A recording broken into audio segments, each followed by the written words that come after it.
The following video will be a discussion about Risk of Rain, published by two-man team Hoploo Games on the 19th of November 2013, with a soundtrack composed by Christodolou. This video contains information that could be considered to be spoilerish, especially considering item unlocks and character achievements, as well as some strategies regarding bosses. The footage running in the background was all recorded on Monsoon difficulty, and features gameplay from most of the characters I've unlocked at this point. With that over with, let's get started.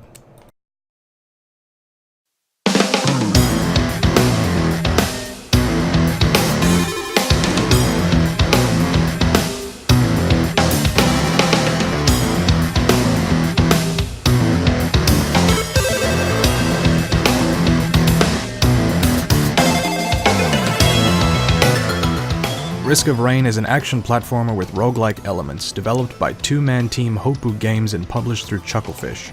The game puts the player in the spacesuit of a survivor.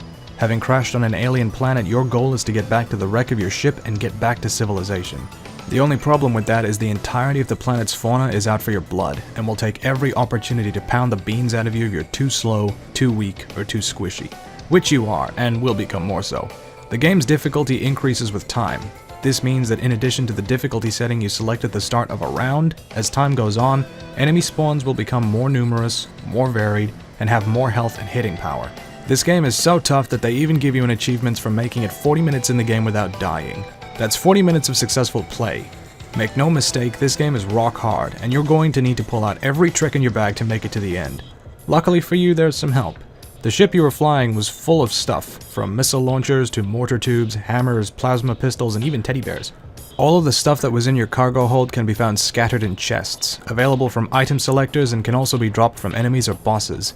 These items are the bread and butter of the game and can make or break it. The items also function as the world's fluff. Each item you pick up is recorded in the item log, and has a brief text description of its function, its rarity, and some flavor text as well.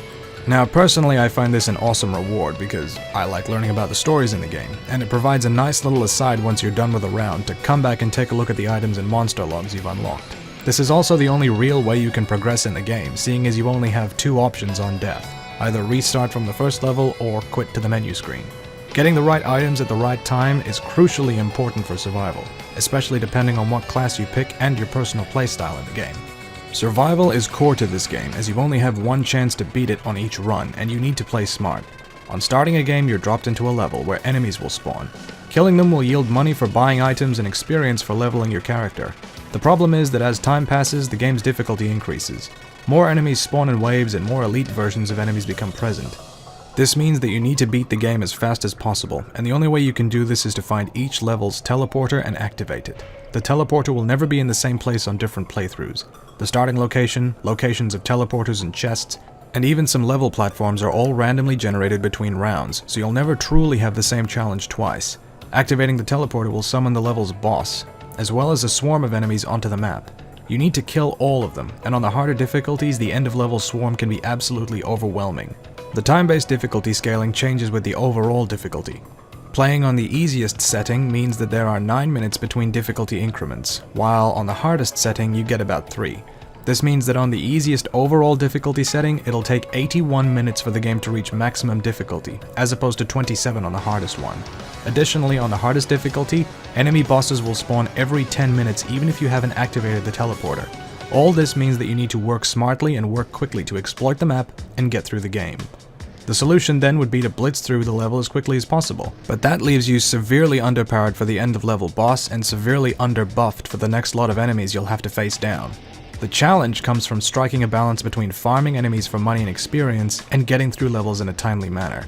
Another caveat is that at the end of a level, all of your money is converted to experience, which means that you start the next map with an empty wallet, so you'll need to kill monsters to progress and acquire items.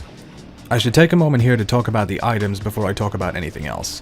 Now, the items in this game are make or break. I cannot stress that enough. One of the items you get in the game is called Infusion, and it increases your maximum health for every enemy you kill. Getting this item early can make the game so much easier to deal with, and it removes a lot of the threat of later levels if you elect to farm enemies for health. Another absolutely broken item is the Happiest Mask. The Happiest Mask causes any enemy you kill to come back as a ghost and fight for you for a limited time. This means that you can turn the tide of a swarm of enemies just by killing one or two of them. Other items are on-use items like the Jar of Souls, which summons a ghost for every enemy on the screen. If you use Jar of Souls in a boss area, then you're free to just basically take a step back and watch the game win itself as enemy mobs tear themselves apart and then stomp the boss into bratwurst. Some items go a long way to buffing or strengthening different classes. The Engineer has a slower move speed than other characters, but if you pick up Pull's Goat Hoof, then you can move a bit faster and survive a bit longer. The same goes for the Soldier's Syringe. Grabbing this item increases your attack speed. It also stacks 8 times for a total of 200% increase in attack speed.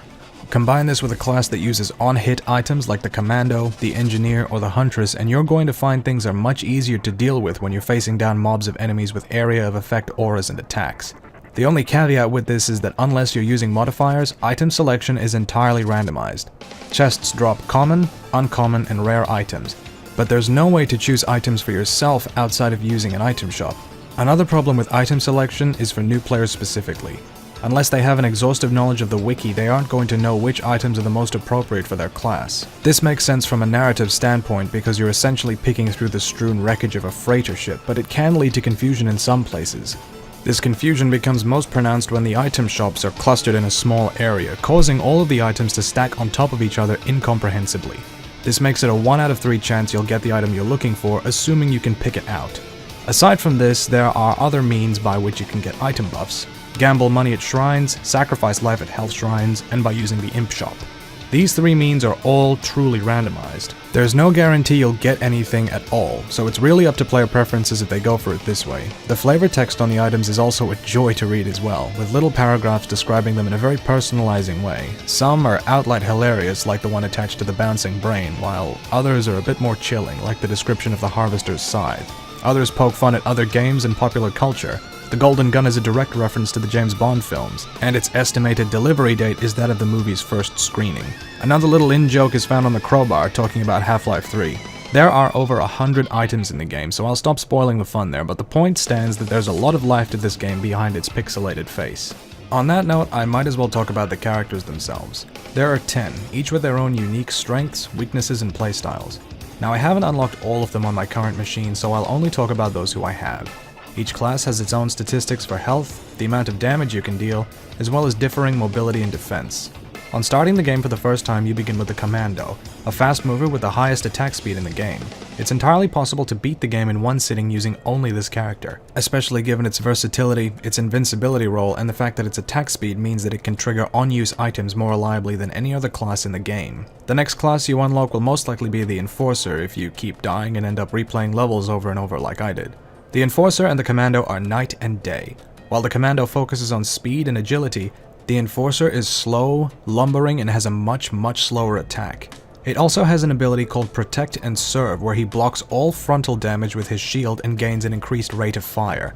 This means that the Commando works well on open ground, while the Enforcer is best used backed into a corner where you can go all 300 on anything in front of you. You even have a shield slam attack which is super effective and so satisfying to use when it knocks enemies back in front of you.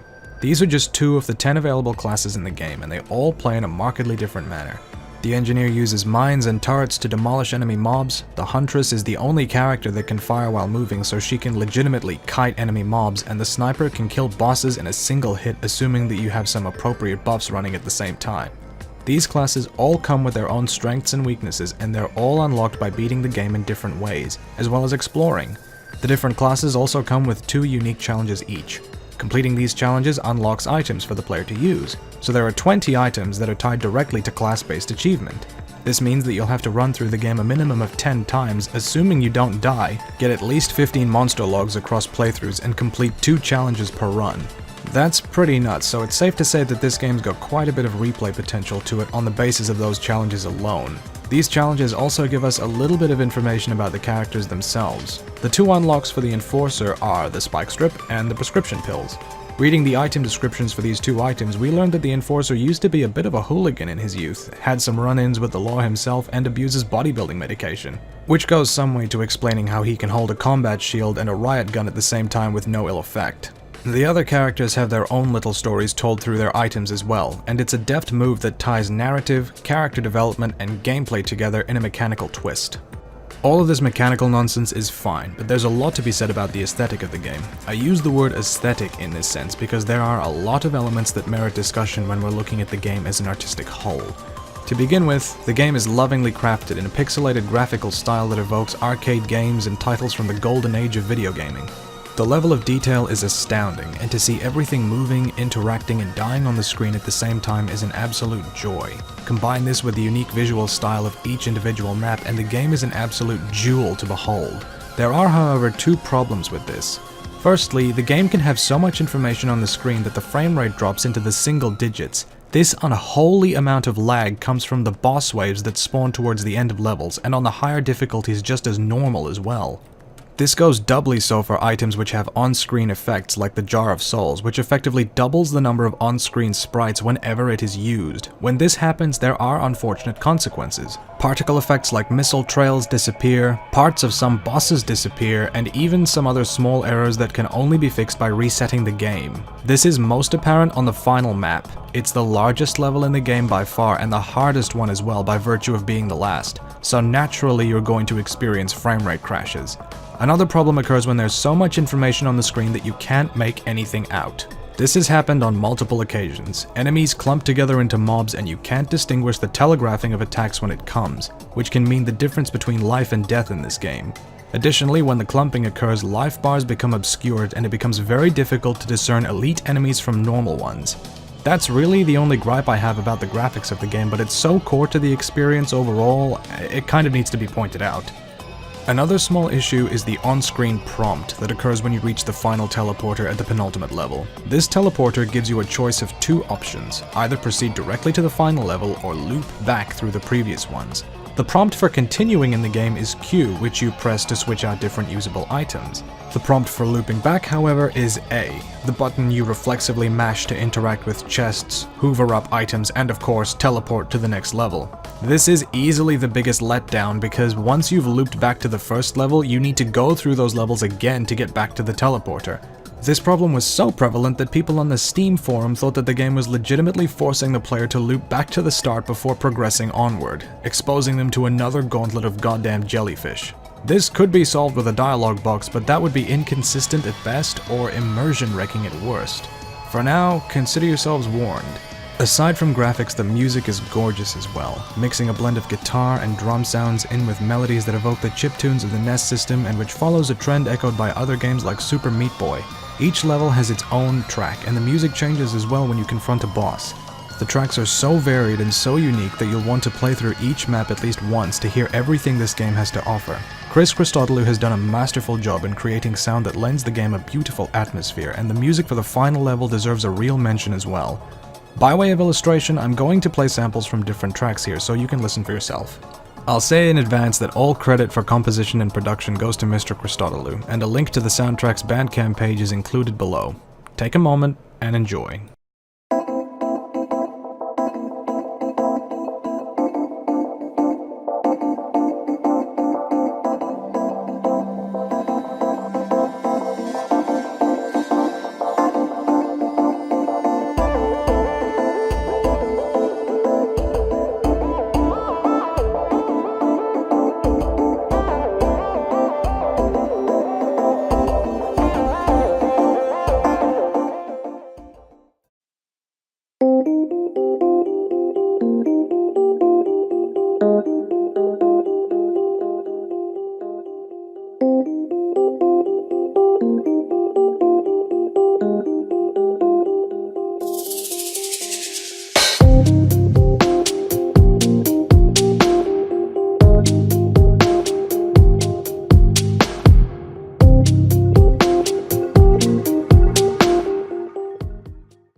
You see what I mean? That's the kind of music you can load into your iPod and listen to on the train. Not like scene-based music that's composed to tie into set pieces. This music stands on its own, and in-game it really lends something to the experience. You feel like you're working your way through a hostile yet beautiful landscape, and when the bosses appear, you're thrust into a climactic fight to the death against a horde of monsters and their ostensible leader. Another little twist is how the game interacts with you and draws you in. I mean that sincerely. Several of the items have descriptions quoted directly from the thoughts of the characters, as if they were picking them up off the corpses of their foes, and the game even teases you when you die. This game is punishing beyond the limits of sensibility, and you will die. You'll die a lot, but it's not too bad. The game displays messages when you die, some hilarious, some outright mocking. This is a novel way to approach the issue of death here, because death means absolute failure. There are no checkpoints, and if you choose to try again, you just end up back at the first level. What could be frustrating here at least attempts to coax a little giggle out of you at the expense of your gameplay run. And in the end, that's what this game is about. It wants you to try again. First you try to beat the first few levels, then the end boss, then you try other characters, then other difficulties, then with modifiers. This game is a challenge, no exception, and skilled players can make it even more challenging for themselves if they want to feel a more testing experience. Facing the hordes of enemies has other rewards as well. Kill enough of a certain species and they drop a monster log, a little bit of lore containing heuristic notes about the creatures you've killed. Collect enough of them and you unlock the Huntress. These logs also go some way to fleshing out the world around you, and they contain their own little moments of fridge horror. Reading the logs for the child and parent, you realize that your time spent in the Sky Meadow was one of wholesale homicide. There are logs for every single normal and boss creature in the game, and collecting all of them is a real test of skill and perseverance. At the end of the day, that's why I like Risk of Rain. It's a game about testing yourself, about seeing how far you can go with the cards you're dealt, and making the most of what situation you find yourself thrust into at the time. I don't think I speak for myself when I say that taking down an arena of about 100 enemies with quick movement and good shooting has left me feeling more satisfied than most other games, and Risk of Rain is satisfying in spades. You are always on the back foot, always at the mercy of the environment around you, and the only real time you're ever on top of things is when you've revisited older areas and attained a near godlike set of items. But if you're ever comfortable in this game, odds are it'll find a way to surprise you. Personally, I'm still getting to grips with it. I've only unlocked about 54% of the content and I still have some characters to open up as well, but you can be sure I'm going to enjoy every moment of it. If you're looking for a challenge, come try this one out. It's a stinging jellyfish wrapped inside a beautiful box, and my god, it will leave you sore when it's done with you. If you're still interested, grab it on Steam. It'll break your heart and it'll break the rest of you.